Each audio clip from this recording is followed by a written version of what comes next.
Yeah, and Sherry, I think we all missed the kick return, which is what is going to be back in the game with this new dynamic kickoff rule. And with that, let's bring in Walt Anderson, longtime NFL Senior Vice President of Officiating, longtime NFL official, and who's also going to be an Officiating Rules Analyst on this here network this season. Walt, great to see you, my friend. Thank you, Peter. Glad to be here.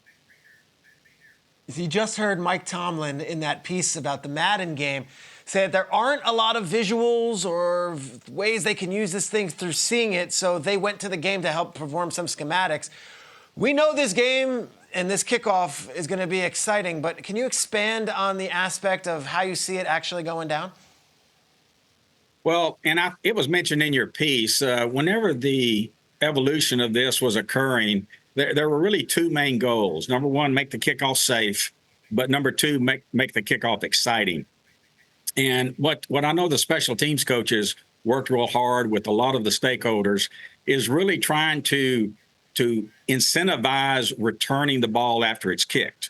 And relative to the safety aspect, whenever you historically take a look at scrimmage plays, whether they're running or passing plays, you know, the safety graph was much lower than it was on the kickoff. So they really looked at reducing that speed and space concept, moving the kicking team and receiving team players closer together, similar to what they are on a scrimmage play. So really the bottom line was to try to simulate to the extent possible more of a scrimmage type play to incentivize that return and hopefully reduce the injury rate as well.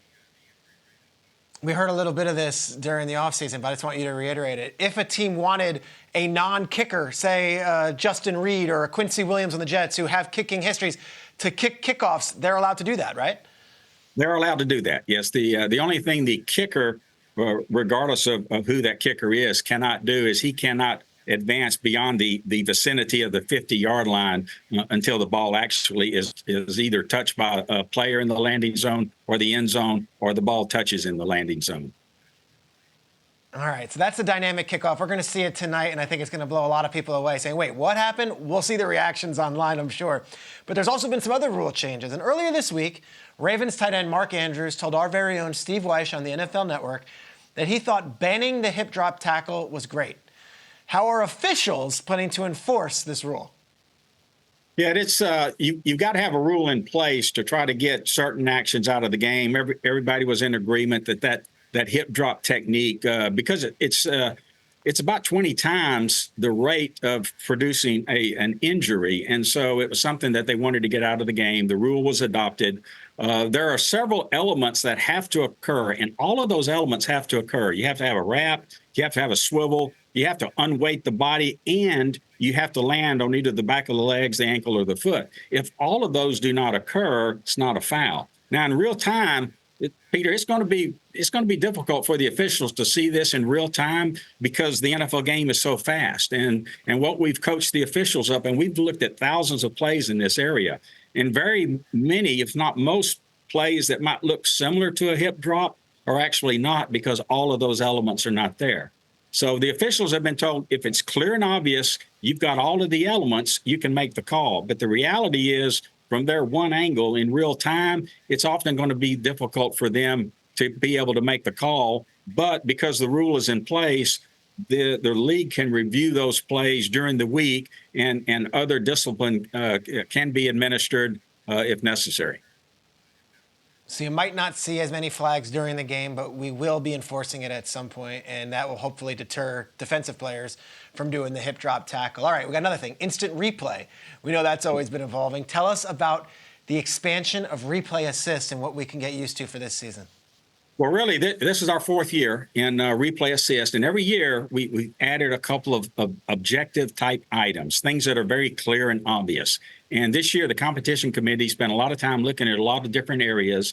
They settled upon 3 to recommend to ownership that we expand on the replay assist. The one area of roughing the passer, because most of roughing the passer calls have a lot of subjective components, but the one area that is somewhat objective is if the head or neck area is actually touched. And so if the only thing the official has is a flag on the ground for forcible contact to the head or neck area. And we've got video evidence that the head or neck area was not touched at all. There was no contact to the head or neck area. We can assist the official in picking that up. Another objective area is those hits at the sideline, where you have a hit and the officials, they err in ruling that the hit was when the runner was out of bounds, but in fact, he was in bounds when he was hit. We can end up helping on that. And then the third is relative to the position of the quarterback, whether he's in or out of the pocket or whether he's actually under duress.